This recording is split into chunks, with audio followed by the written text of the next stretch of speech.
नमस्कार स्टूडेंट्स, कैसे हैं आप सभी। उम्मीद करती हूँ आप सभी बहुत बढ़िया होंगे, बहुत बेहतर होंगे। सो स्टूडेंट्स, मैं आपकी प्रियंका मैम आप सभी का सावल क्लासेस में बहुत बहुत स्वागत करती हूँ। सो स्टूडेंट्स, जैसे कि मैंने कहा था कि आप सभी जो है मिलकर के पुराने जो हमारे प्रीवियस पेपर हुए उनको हम सबसे पहले सॉल्व करेंगे। अभी जो मैं आपके सामने पेपर लेकर आई हूँ ये हमारा पहले हो चुका है, पेपर 2017 वाला है, यानी कि 2017 में जो पेपर हुआ था वो पेपर मैं मास्टर कैडर हिंदी का वो आपके सामने लेकर के उपस्थित हूँ। तो जल्दी से जल्दी रेडी हो जाइए और पेपर को हम सॉल्व कर। स्टूडेंट्स, हमारे जो आज हमारे इस चैनल को पहली बार देख रहे हैं वो चैनल को लाइक करना, सब्सक्राइब करना और बेल आइकन को क्लिक करना बिल्कुल मत भूलिएगा। ऑल नोटिफिकेशंस आपको यहाँ से मिलते रहेंगे। सावल क्लासेस यूट्यूब चैनल जो है आपके सामने जो है उपस्थित है। सो चलिए, इसी के साथ जैसे कि मैंने आपको बताया है ये आपको कुछ इस तरह से पेपर आता है और टाइमिंग इसकी 2 से 4:30 तक रहेगी। जैसे कि आपको पता ही है अब 27 दिसंबर को हमारा पेपर है, यानी कि अब तो कुछ टाइम भी नहीं रह गया है 2020 वाला जो अब होना है। तो इसी के रिगार्डिंग जल्दी से चलिए हम देख लेते हैं। और जो आज हम स्टूडेंट्स पेपर सॉल्व करने जा रहे हैं वो 2017 में जो हुआ था वो वाला पेपर है। चलिए बिना किसी देरी के हम अपने आज के पेपर को सॉल्व करते हैं।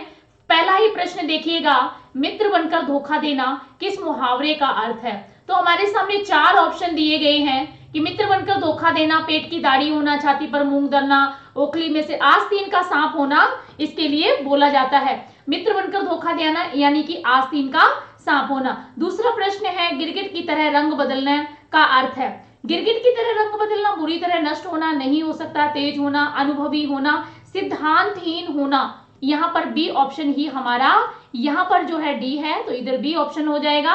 कपटी मित्र के लिए निम्न में से कौन सा मुहावरा सही है। सो यहाँ पर देखिए कपटी मित्र के लिए हमें कौन सा मिलता है, बगुला भगत। ठीक है जी, बी ऑप्शन आपका करेक्ट हो जाएगा। कपटी मित्र यानी कि बगुला भगत, अंदर से कुछ और बाहर से कुछ और, दुविधा में दोनों गए माया मिली ना डैश।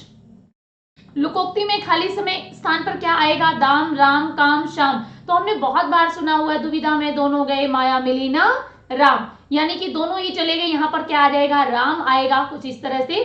ठीक है जी। 5th क्वेश्चन को देखिएगा, हथेली पर डैश नहीं जमती। लुकोक्ति में खाली स्थान पर क्या आएगा, सरसों दही बर्फ मेहंदी।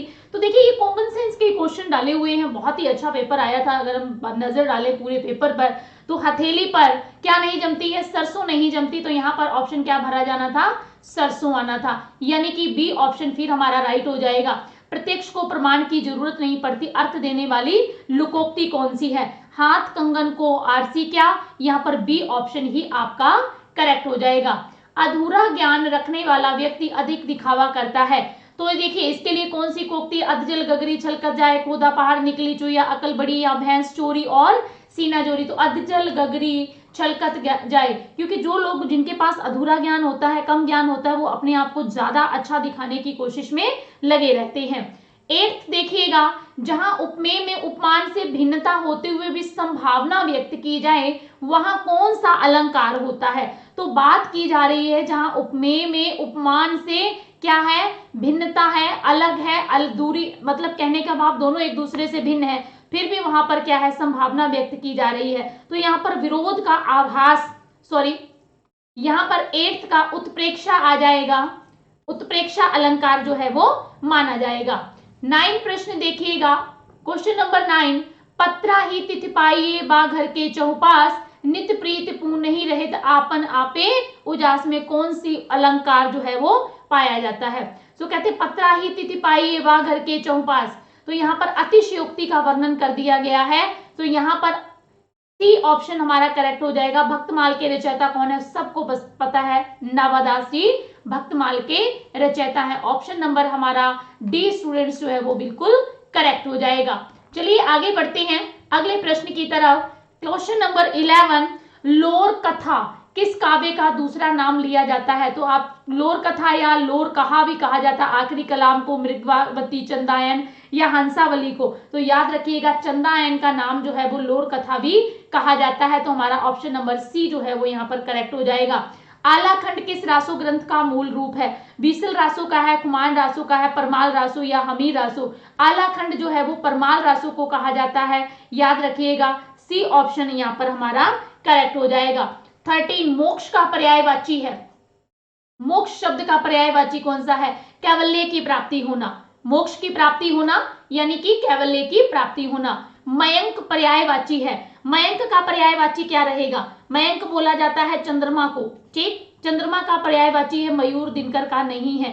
पक्षी दांत ब्राह्मण के लिए, पक्षी दांत ब्राह्मण के लिए अनेकार्थी शब्द क्या होगा? तो देखिए अनेकार्थक हमें बताना है, पक्षी दांत, तो इसके लिए द्विज शब्द जो है वो ज्यादा सही बैठेगा, बी ऑप्शन हमारा करेक्ट हो जाएगा। 16 देवनागरी लिपि में सुधार समिति में निम्नलिखित में से कौन सा संबंधित नहीं है? भोलानाथ तिवारी, आचार्य नरेंद्र देव, देवेंद्र, धीरेन्द्र वर्मा, मंगल देव शास्त्री। सो यहाँ पर 16 का आंसर जो है वो भोलानाथ तिवारी जो है वो नहीं है, बाकी सारे जो है संबंधित हैं। निम्नलिखित में से कौन सा शब्द, निम्नलिखित में किस शब्द की वर्तनी मानक नहीं है? तो मानक वर्तनी नहीं है, 17 का क्या आ जाएगा? बी, बंद, इस तरह से नहीं, बंद ऐसे लिखा जाना था, ठीक है जी। नागरी लिपि के सुधार समिति के संयोजक कौन थे? नागरी लिपि का जो सुधार संयोजक हुआ था उसके संयोजक आपने बताना है सुधार समिति के, तो काका कालेरकर थे। यहां पर आपका क्वेश्चन नंबर डी जो है ऑप्शन नंबर करेक्ट हो जाएगा। 19 प्रश्न देखिएगा, निम्नलिखित में से कौन सा कथन सत्य है? नागरी प्रचारणी सभा में श्रीनिवास दास के सुझाव में अबारखड़ी का किया गया था, सत्य हमने चुनना है। नागरी प्रचारणी सभा में लिपि की सुधार दिशा में कोई काम नहीं किया गया। नागरी प्रचारणी सभा ने अबारखड़ी को सहर्ष स्वीकार कर लिया था, सहर्ष, पूरी बड़ी खुशी के साथ यह नागरी प्रचारणी सभा श्रीनिवास के सुझावों को सहर्ष स्वीकार कर लिया था। तो 18 क्वेश्चन का आंसर जो है हमारा 19 का बनेगा ए, कि नागरी प्रचारणी श्रीनिवास के सुझाव अबारखड़ी को का सुझाव जो है वो उन्होंने स्वीकार किया था, स्वीकार नहीं किया गया था, ये याद रखिएगा। सॉरी, अबारखड़ी जो है इसको स्वीकार नहीं किया गया था। खड़ी पाई वाले व्यंजनों को संयुक्त रूप बनाया जाना चाहिए, तो 20 का आंसर क्या हो जाएगा? हलंत लगाकर, वर्ण की अंतिम रेखा कम करके, अनुस्वार लगाकर नहीं, खड़ी पाई हटा करके, ठीक है जी। 20 आगे बढ़ते हैं। 21 the modern vernacular literature of Hindustan में वर्णित कवियों की संख्या 750, 952 या 692 या 89 है। सो 21 का आंसर क्या हो जाएगा? सी हो जाएगा। 952 कवि मिलते हैं, 952 याद रखिएगा। 84 वैष्णव की वार्ता लेखक का, वार्ता के लेखक कौन है? 200 वैष्णव की वार्ता पूछ ली जाए या 84 वैष्णव की वार्ता पूछ ली जाए, गोकुलनाथ ही इसका राइट आंसर रहेगा।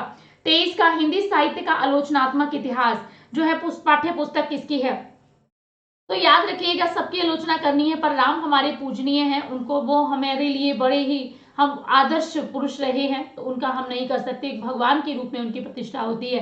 हिंदी साहित्य के इतिहास में काल विभाजन के लिए प्रायः कितनी पद्धतियों को अवलंब बनाया गया था? हिंदी साहित्य के इतिहास में तो 24 का आंसर रहेगा डी, 4 को, ठीक है जी।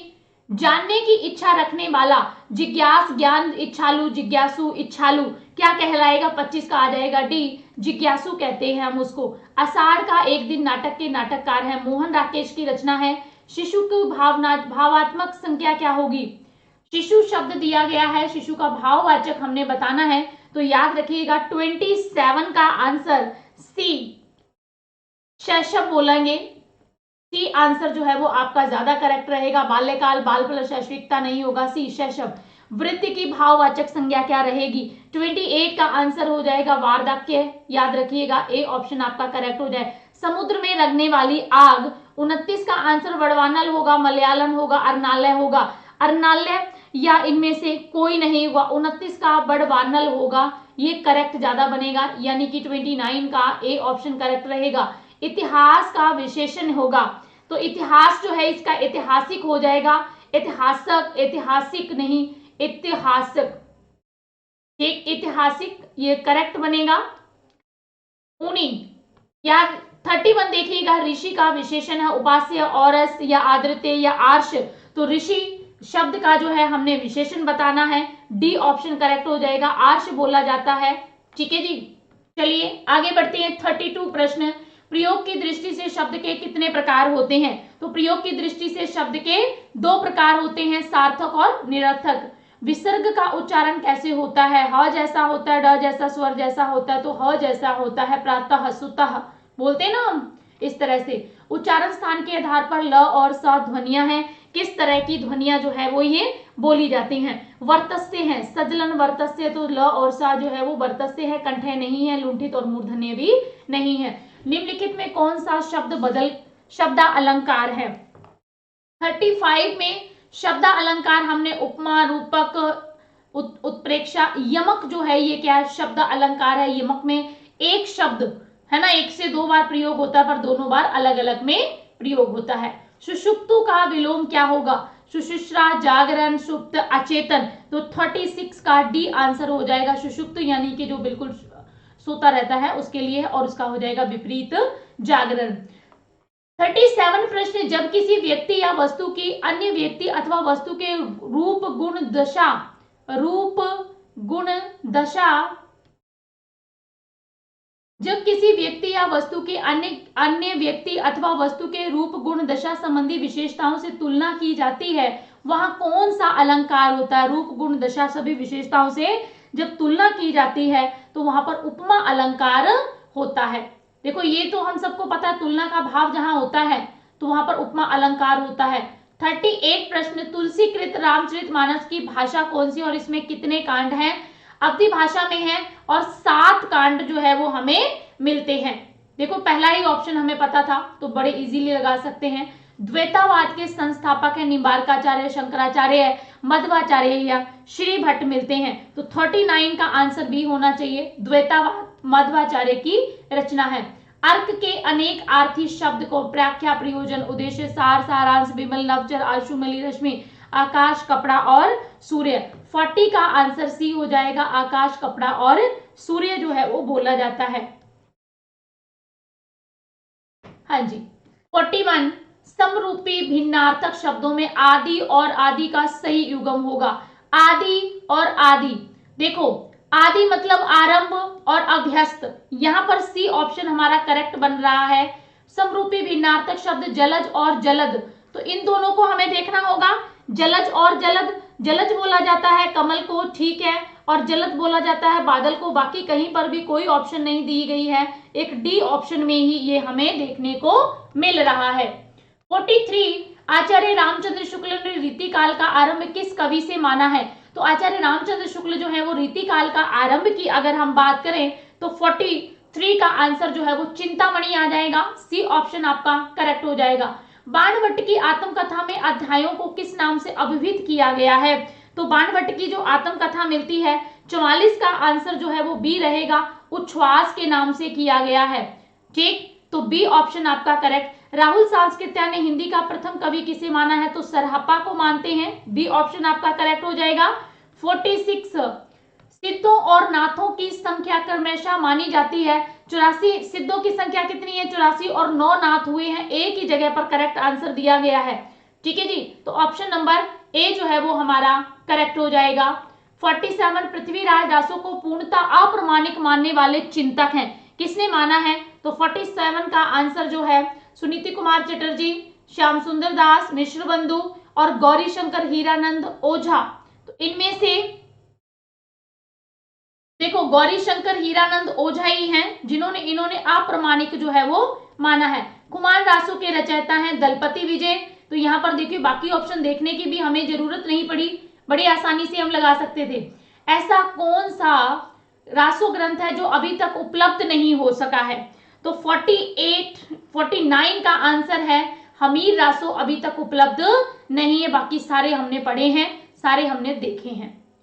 ठीक है जी। निम्नलिखित में से राम भक्त कवि नहीं है? प्राण नाभादास, प्राणचंद चौहान, ईश्वर दास या श्री भट्ट। सो स्टूडेंट्स याद रखिएगा श्री भट्ट जो है वो राम भक्त कवि नहीं है। ठीक है जी। श्री भट्ट को हमने जो संप्रदाय पढ़ते हैं उनमें हमने इनको पढ़ा था। हरिदासी संप्रदाय का अन्य नाम क्या है? सखी संप्रदाय भी कहा जाता है। हरिदासी संप्रदाय को सखी संप्रदाय के नाम से जाना जाता है। पलटू साहब किस काल के कवि हुए हैं? तो 52 का आंसर देखिएगा, ये आदि काल है, भक्ति काल है, अपभ्रंश काल है या रीति काल है? तो रीति काल के कवि जो है ये माने जाते हैं। याद रखिएगा ऑप्शन नंबर आपका डी जो है वो करेक्ट हो जाएगा। खड़ी बोली का पहला महाकाव्य कौन सा है? कामायनी, साकेत या प्रिय प्रवास? विष्णु प्रिया माना जाता है। तो 53 का आंसर क्या हो जाएगा? बी, प्रिय प्रवास माना जाता है और इसका समय भी याद रख लेना, बहुत ही इंपॉर्टेंट है, 1914 में है। हरिओदकृत। भारतेंदु कालीन रस कलश रीति ग्रंथ की रचयिता कौन है? तो रस कलश रचना जो है वो किसकी मिलती है? अयोध्या सिंह उपाध्याय, बाल मुकुंद गुप्त, नाथुराम शर्मा शंकर, जगन्नाथ दास रत्नाकर। 54 का आंसर बी रहेगा, अयोध्या सिंह उपाध्याय का मिलता है। रीतिकाल के शुद्ध नीतिकार कवि कौन माने जाते हैं? भगवान दीन, राम सहाय दास, मुशरी देव माने जाते हैं। तो 55 का आंसर जो है वो सी रहेगा, राम सहाय दास को नीतिकार माना जाता है। उमर खयाम की रुबाइयों का प्रभाव निम्नलिखित में से किसकी रचनाओं पर अधिक रहा है? उमर खयाम की जो रुबाइयां थी उनका प्रभाव हमने बताना है किस पर रहा है। 56 का आंसर रामेश्वर शुक्ल, अंचल हरिवंश राय बच्चन, जानकी वल्लभ शास्त्री, महादेवी वर्मा। तो 56 का आंसर बी जो है ये करेक्ट हो जाएगा, हरिवंश राय बच्चन। 57 रामधारी सिंह दिनकर की ज्ञानपीठ से सम्मानित कृति कौन सी है? रामधारी सिंह दिनकर जिनको ज्ञानपीठ रचना पर जो है जिनको मिला था, किस कृति पर मिला था? तो आप सबको याद होगा उर्वशी रचना थी। ठेठ हिंदी का ठाठ कृति की विधा कौन सी है? कविता है, कहानी है, निबंध है या उपन्यास मिलता है? 58 का आंसर बी जो डी होना चाहिए, सच उपन्यास है ये, सॉरी माफ कीजिएगा, डी ऑप्शन आपका करेक्ट रहेगा। हिंदी में तिलस्मी अय्यारी उपन्यासों के जनक हैं ब्रजनंदन सहाय, रामनरेश त्रिपाठी, बलदेव प्रसाद मिश्र, देवकी नंदन खत्री। तो 59 का डी आंसर सही रहेगा, देवकी नंदन खत्री को जो है वो तिलस्मी अय्यारी उपन्यासों के जनक माने जाते हैं। प्रेमचंद युग के सबसे अक्खड़ उपन्यासकार कौन माने जाते हैं? तो प्रेमचंद युग में सबसे अक्खड़ उपन्यासकार हमने बताना है कि किसको माना जाता है। बनारसी दास चतुर्वेदी, शिवपूजन सहाय, पांडे वेचन शर्मा, उग्र विशंबर नाथ शर्मा, कौशिक। तो इनमें से जो भी आपको राइट ऑप्शन लगता है तो पांडे वेचन शर्मा, उग्र जो है वो राइट ऑप्शन रहेगा, इनको जो है वो माना जाता है। निम्नलिखित में से जीवनी परक उपन्यास है, झूठा सच, खंजर नैन, भूले बिसरे चित्र, गुनाहों का देवता। खंजर नैन जो कि क्या है, सूरदास के जीवन पर आधारित है, याद रखिएगा, सूरदास के जीवन पर आधारित लिखा गया है, ठीक है जी, इसीलिए इसको जीवनी परक है। हाँ जी, हिंदी की पहली कहानी लेखिका बंग महिला का नाम है? राजेंद्र बाला घोष, ऋतुपर्णा घोष, अन्नपूर्णा, होमवती देवी। तो राजेंद्र बाला घोष जो है वो इनका नाम ठहरता है।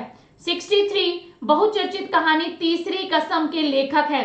तो तीसरी कसम बहुत ही चर्चित कहानी रही है, फणीश्वर नाथ रेणु, कृष्णा शोभती, सुदर्शन। तो याद रखिएगा फणीश्वर नाथ रेणु की मिलती है, बहुत ही चर्चित है। सदाचार का तावीज, निठल्ले की डायरी, व्यंग लेखन संकलन के लेखक हैं तो हरिशंकर परशाई, विवेकी राय, शरद जोशी, श्रीलाल शुक्ल। तो हरिशंकर परशाई की जो है ये हमें कृतियां जो है देखने को मिलती हैं। 65 हिंदी रेखा चित्र का जनक किसे माना जाता है? रामवृक्ष बेनीपुरी, देवेंद्र सत्यार्थी, महादेवी वर्मा या पदम सिंह शर्मा। तो राइट आंसर आपका डी रहेगा, पदम सिंह शर्मा को माना जाता है। प्रेमचंद कलम का सिपाही किसकी रचना है? प्रेमचंद की, शिवानी की, अमृत राय की रचना। अमृत राय इनके बेटे हैं ये, और इन्होंने अपने पिता की जीवनी लिखी थी। प्रेमचंद कलम का सिपाही। चिंतामणि किसके निबंधों का संग्रह है? तो रामवृक्ष बेनीपुरी, बाबू गुलाब राय और आचार्य रामचंद्र शुक्ल, पद्मलाल, पुन्नालाल बख्शी। आचार्य रामचंद्र शुक्ल का जो है ये संग्रह है। एक नार ने अचरज किया, सांप मां पिंजरे में दिया, किसकी पंक्तियां हैं? तो कहीं सोचने की जरूरत नहीं है, आमिर खुसरो की जो है ये पंक्तियां हमें देखने को मिलती हैं। मैथिली शरण गुप्त किस युग के कवि हैं? तो द्विवेदी युग के कवि हैं। 70 का आंसर देखिएगा, रूपक अलंकार होता है। कहाँ होता है रूपक अलंकार? जहां समान गुण के आधार पर उपमेय में उपमान की संभावना की जाती है, जहां समता प्रकट करने के लिए उपमेय में उपमान का आभेद आरोप किया जाता है, जहां उपमेय और उपमान की रूप के आधार पर तुलना की जाती है, इनमें से कोई नहीं। तो 70 का आंसर जहां समता प्रकट करने के लिए उपमेय और उपमेय में आभेद का रूप किया जाता है वहां। क्या भूलूं के याद करूं, 10 द्वार से सोपान तक आत्मकथा के लेखक हैं हरिवंश राय बच्चन। राग दरबारी उपन्यास की शैली में लिखा गया है? पत्र शैली में, रिपोर्टाज शैली में, डायरी शैली में, रेखा चित्र शैली में लिखा गया है। तो 72 का आंसर सी आ जाएगा, रिपोर्टाज शैली में लिखा गया है। 73 नई कहानी की शुरुआत किस कहानी से मानी जाती है? तो बी आंसर करेक्ट रहेगा, परिंदे। बी निर्मल वर्मा की कहानी है, इसी से इस कहानी की शुरुआत मानी जाती है। सचेतन कहानी के प्रवर्तक माने जाते हैं नामवर सिंह, महीप सिंह, काशीनाथ सिंह, हिमांशु जोशी। तो महीप सिंह को जो है सचेतन कहानी का कहानीकार माना जाता है। निम्नलिखित में कौन सी रचना भारत पाक विभाजन पर आधारित नहीं है? तो आपने बताना होगा निम्न में से कौन सी ऐसी रचना जो भारत पाकिस्तान पर नहीं है। सिक्का बदल गया, मुर्दों का टीला, अमृतसर आ गया, इनमें से कोई नहीं। तो 75 का आंसर है मुर्दों का टीला, ये भारत पाकिस्तान पर विभाजन पर आधारित नहीं है। यमक अलंकार है, किस प्रकार का है? अर्थालंकार है, शब्दालंकार है, उभय अलंकार है, या इनमें से कोई नहीं है? 76 का आंसर सी रहेगा, शब्दा अलंकार मिलता है। यमक शब्दा अलंकार है, याद रखिएगा। शुद्धाद्वैतवाद के संस्थापक और इसका प्रतिपादक दार्शनिक ग्रंथ कौन सा है? शुद्धाद्वैतवाद शंकराचार्य, वेदांत हित हरिवंश 84, रामानुजाचार्य वेदांत संग्रह, बल्लवाचार्य। उत्तर मीमांसा। 77 का आंसर डी, बल्लवाचार्य, उत्तर मीमांसा। 78 प्रश्न, रेखा चित्र और संस्मरण के लिए अधिकतर क्रमशः कौन से अंग्रेजी शब्द प्रयोग होते हैं? Memoirs character sketch, memoirs character sketch, memoirs character sketch, sketch memory, sketch memoirs. तो 78 का आंसर जो है वो स्केच और मेमायस, ये डी ऑप्शन करेक्ट रहेगा। भारतीय परंपरा में रस किसका तत्व है? नाटक का, रिपोर्टाज का, कहानी का, या संस्मरण का मिलता है? तो यहाँ पर आंसर है नाटक का जो है ये रस जो है वो माना जाता है। निम्नलिखित में ग्रामांचलीय उपन्यास है। बबूल, वरुण के बेटे, बलुचनामा, यह सभी हैं। तो 80 का आंसर डी करेक्ट रहेगा, क्योंकि सारे ही ग्रामांचलीय हैं, यानी कि ग्राम्य जीवन पर आधारित है। हिंदी में ऐतिहासिक उपन्यास के रूप में जाने जाते वृंदावन लाल वर्मा, हजारी प्रसाद द्विवेदी, रांगे राघव। तो यहाँ पर भी स्टूडेंट्स आंसर आपका डी ही करेक्ट बनेगा। हिंदी में जासूसी उपन्यासों के प्रवर्तक किसे माना जाता है? तो 82 का आंसर भी ए बनेगा। गोपाल राम गहमरी जो है वो इनको जासूसी उपन्यासों का जनक माना जाता है। एब्सर्ड नाटक कौन सा? छोटे सैयद, बड़े सैयद, खजुराहो का शिल्पी, अब्दुल्ला दीवाना, सींगधारी। तो 83 का आंसर जो है वो बी रहेगा करेक्ट, अब्दुल्ला दीवाना जो है वो माना जाता है। आत्मकथा किसे कहते हैं?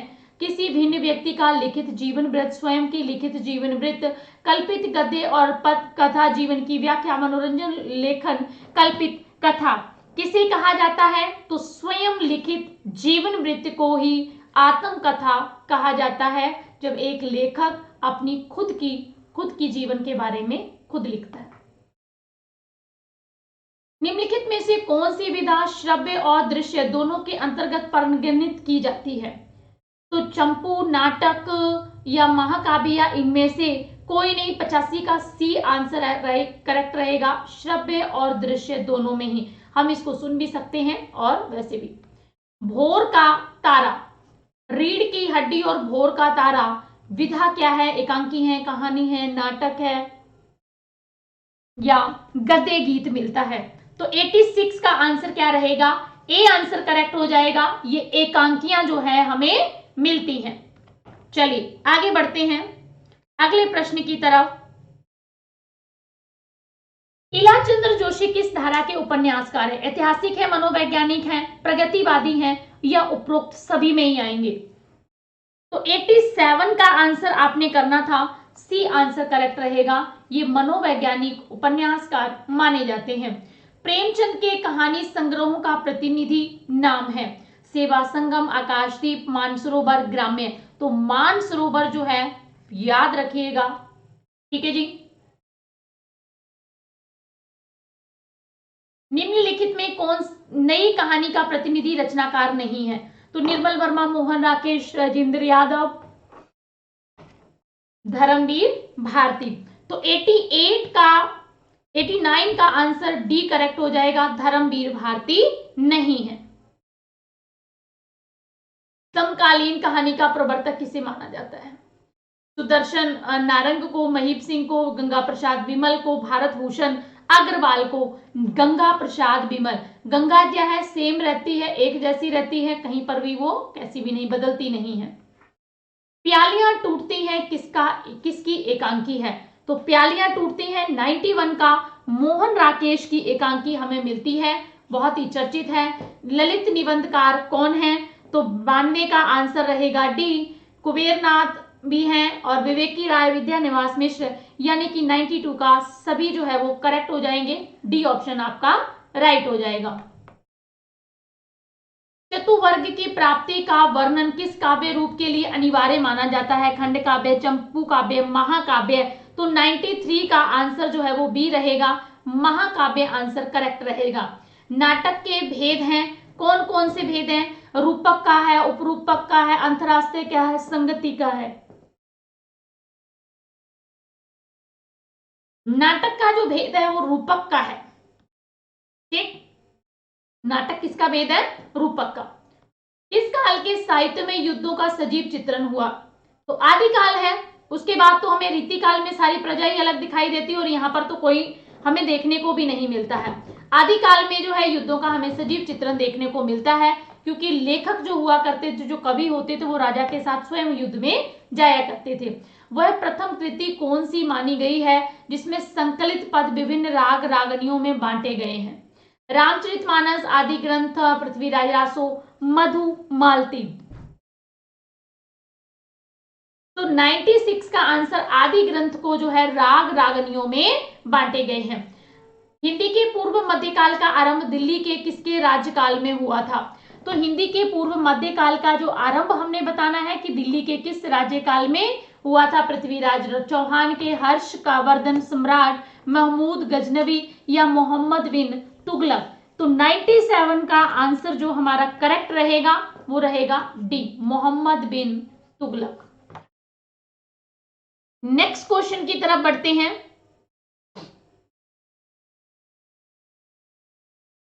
आहार्य का संबंध है औचित्य से, अभिनय से, आरंभ से, आहार से। तो 98 का आंसर हमने देना है, अभिनय से माना जाता है। सी ऑप्शन करेक्ट हो जाएगा। या अनुरागी चित की गई समुझाए नहीं कोई, ज्यों ज्यों बूढ़े श्याम रंग त्यों त्यों उज्ज्वल हुए में कौन सा अलंकार रहेगा? अतिशयोक्ति है, उपमा है, विरोधाभास है और रूपक है। या अनुरागी चित की गति समुझाए नहीं कोई, ज्यों ज्यों बूढ़े श्याम रंग त्यों त्यों उज्ज्वल होई में कौन सा अलंकार है? अतिशयोक्ति है, उपमा है, विरोधाभास है या रूपक है? तो करेक्ट आंसर हमारा क्या रहेगा? 99 का आंसर लिखिएगा, सी आंसर रहेगा विरोधाभास।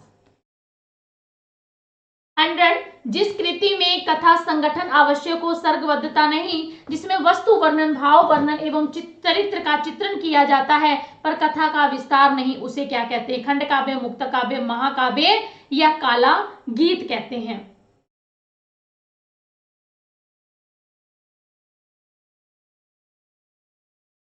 खंड काव्य कहा जाता है, यानी कि हमारा ऑप्शन नंबर ए करेक्ट हो जाएगा। चौथा छंद वहां होता है जहां सम चरणों में 13 मात्राएं और विषम चरणों में 11 मात्राएं होती हैं। विषम चरणों में 15 मात्राएं और सम चरणों में 13 मात्राएं, सम चरणों में 11 और 13 या 13 और 15 मात्राएं होती हैं। तो 101 देखो 13-11 का कनेक्शन कहां पर होता है? जहां पर दोहा होता है, और जहां पर 11-13 हो जाती हैं वहां पर इसका उल्टा हो जाता है, तो सोठा हो जाती हैं। तो हमारा आंसर क्या होना चाहिए? यहाँ पर सी आंसर जो है वो करेक्ट होना चाहिए था, ठीक। सोठा दोहे का उल्टा होता है, 13-11 नहीं होती, 11-13, ठीक है जी। लिरिक पोइट्री के लिए हिंदी का रूढ़ शब्द कौन सा है? 102 का कला काव्य, लयात्मक काव्य, छंदोबद्ध कविता या गीति काव्य। तो छंदोबद्ध कविता जो है वो इसके लिए रूढ़ है। समस्या पूर्ति किस युग की काव्य पद्धति बनकर उभरी है? छायावादी युग, साठोत्तरी युग, भारतेंदु युग, द्विवेदी युग। किस युग को लेकर के उभरी है? 103 का आंसर जो है वो बी रहेगा, भारतेंदु युग में।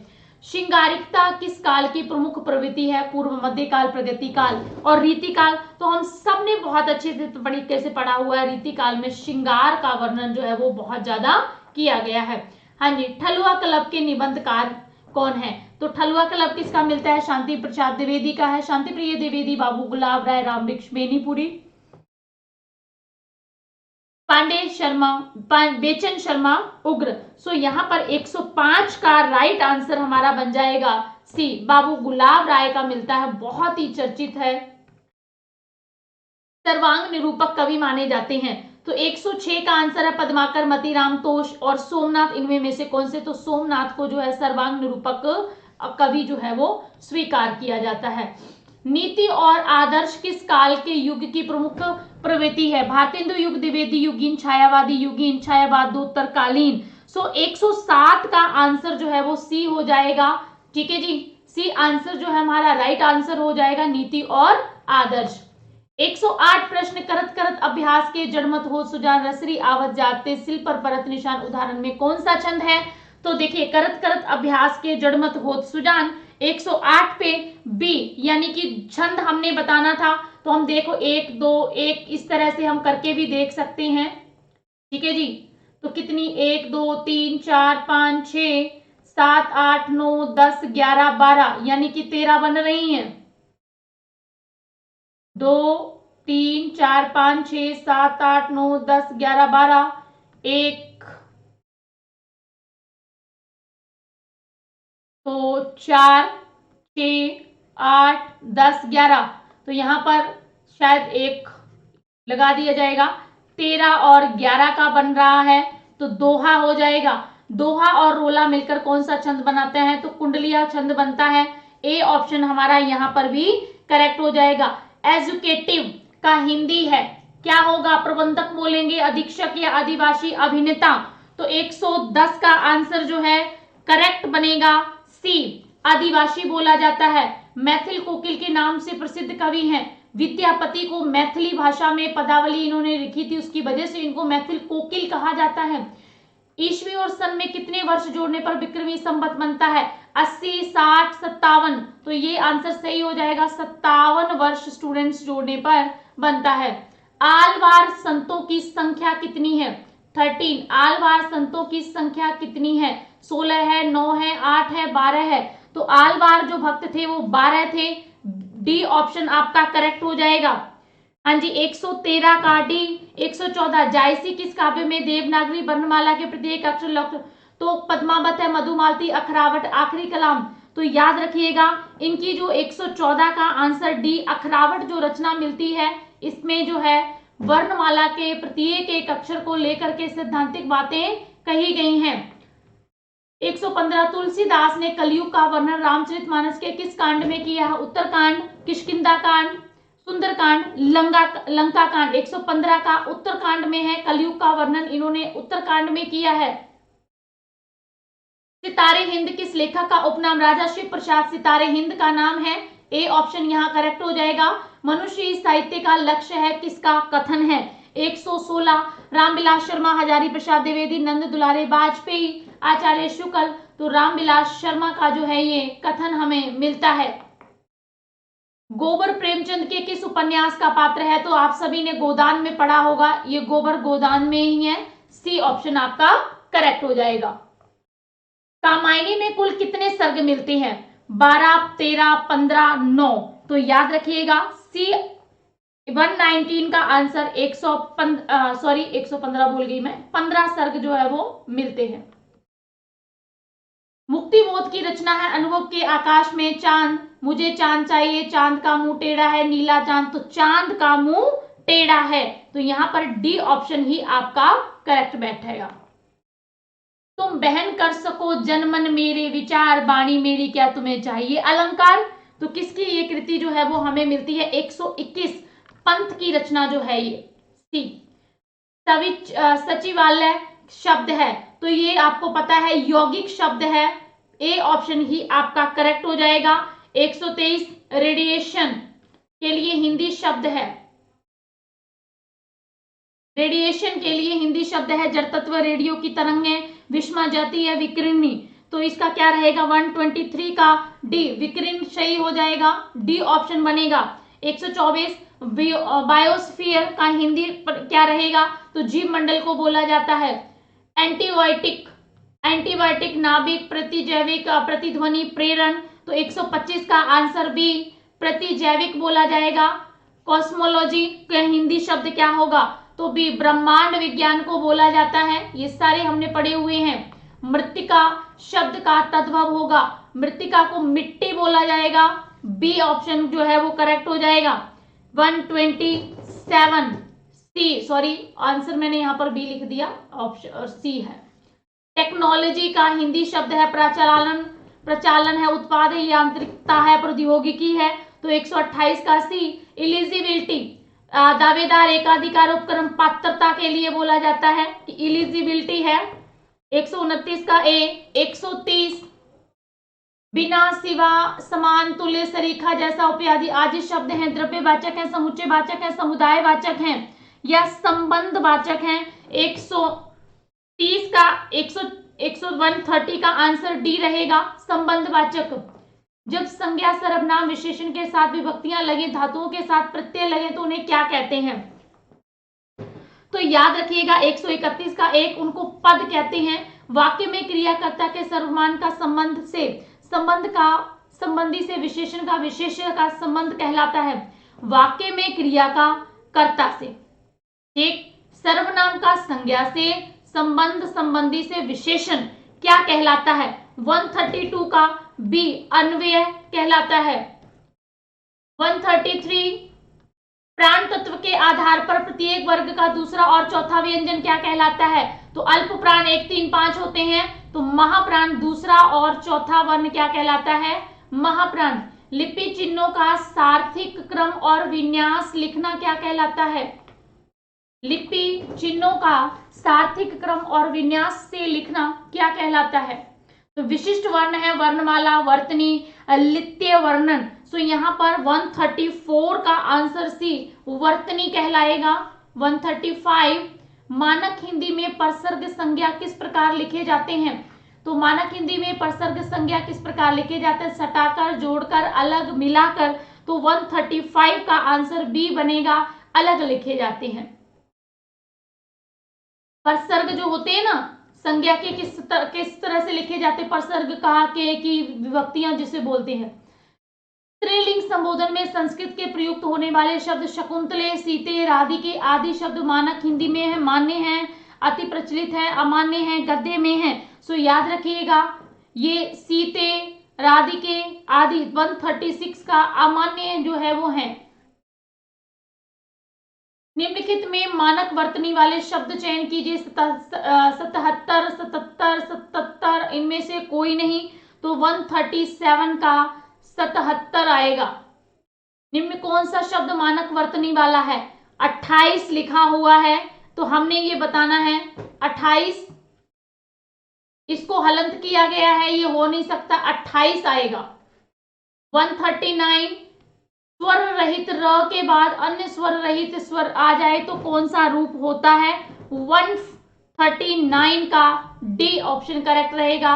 स्केच ऑफ हिंदी लिटरेचर के हिंदी के लेखक हैं, स्केच ऑफ हिंदी लिटरेचर के लेखक हैं Colonel Tod, EFK, Colonel Tod हैं, EFK हैं, EFK, FEK, Edwin Greaves, Camille Bulcke. तो यहां पर हमारा राइट ऑप्शन बनेगा 140 का एडविन ग्रीव्स की जो है हमें पुस्तक मिलती है। फोर्ट विलियम कॉलेज के प्रिंसिपल जॉन किलक्राइस्ट के 4 सहायकों में से कौन नहीं था? तो लल्लूलाल जी सदलमिश, इंशाअल्लाह राम प्रसाद निरंजनी नहीं थे। 142 केवल मनोरंजन कवि का कर्म ना होना चाहिए, उसमें उचित उपदेश का मर्म होना चाहिए। उक्ति किसकी है? तो मैथिली शरण गुप्त की मिलती है। स्टूडेंट्स याद रखिएगा छायावाद शब्द का सबसे पहले प्रयोग किसने किया था? रामनाथ लाल सुमन ने, वियोगी हरि ने, मुकुटधर पांडे ने और केशव। तो मुकुटधर पांडे ने अपने लेख में किया था छायावाद का प्रयोग। पसीने से पैदा होने वाले एक शब्द क्या होगा? भार्गव, मलयज, स्वदज या कायक? तो स्वेदज बोला जाएगा। डायरी के लिए स्वीकृत शब्द है दिनचर्या, दैनंदिनी, रोजमर्रा। तो दैनंदिनी जो है वो इसके लिए स्वीकृत शब्द है, इनमें से कोई नहीं आएगा। 146 हिंदी की किस पत्रिका डायरी विशेषांक प्रकाशित किया गया था? लहर, ब्राह्मण या पूर्वग्रह, सम्मेलन? तो 46 का आंसर ए आएगा, लहर पत्रिका को। 147, दशरथ सुतत्यु लोक वखाना, राम नाम का मरम न आना, पंक्तियां किसकी हैं? द्विजदेव, केशव या कबीर की हैं? सो 147 का आंसर डी आएगा। बिल्कुल, कबीर जी कहते हैं कि दशरथ सुतत्यु लोक बखाना, दशरथ का सुत यानी पुत्र राम को तो सारे लोगों ने बखान कर दिया, लेकिन राम है क्या, भगवान है, उसको कोई नहीं समझ पाया कि वो क्या है, कैसे हैं। क्या अमरों का लोक मिलेगा मेरी तेरी करुणा का उपहार? क्या अमरों का लोक मिलेगा तेरी करुणा का उपहार? रहने दो हे देव मेरे मिटने का अधिकार। महादेवी वर्मा की ये पंक्तियां हैं, याद रखिएगा। सहज, उद्वेग, नमोश तथा स्फूर्ति, स्वच्छंदता, अनाडर किसकी विशेषता है? सहज, उद्वेग, नमो, नमेश, श्रद्धा, स्फूर्ति, स्वच्छंदता, अनाडांबर किसकी विशेषता है? खंड काव्य की, प्रबंध काव्य की, गीति काव्य की? तो 149 का जो आंसर है यहाँ पर सी हो जाएगा, ये गीति काव्य की विशेषताएं हैं। गुरु नानक देव जी के पद संकलित हैं, तो गुरु नानक देव जी के पद किसमें संकलित हैं? दसम ग्रंथ में है, जपुजी साहिब में, गुरु ग्रंथ साहिब में, आसादी वार में है। तो गुरु ग्रंथ साहिब में जो है ये संकलित है, बी ऑप्शन करेक्ट हो जाएगा। सो स्टूडेंट्स, ये था हमारा आज का जो प्रीवियस पेपर 2017 में हुआ था मास्टर कैडर का। उम्मीद करती हूँ मैंने बहुत जल्दी से करवाने की कोशिश की है, बहुत अच्छी तरीके से आप सभी को समझ आया होगा। तो इस पेपर को जरूर हेल्प करें, और सावल क्लासेस में संपर्क करने के लिए, किसी भी पेपर पंजाब में हो रहे किसी भी एग्जाम के पेपर के कांटेक्ट करने के लिए हमें 9988832392 9563963600 इन नंबर्स पर आप हमें कांटेक्ट कर सकते हैं। So okay students, thank you so much. Video को लाइक करना, शेयर करना, सब्सक्राइब करना बिल्कुल मत भूलिएगा। हम मिलेंगे अपने नेक्स्ट पेपर में, तब तक के लिए धन्यवाद।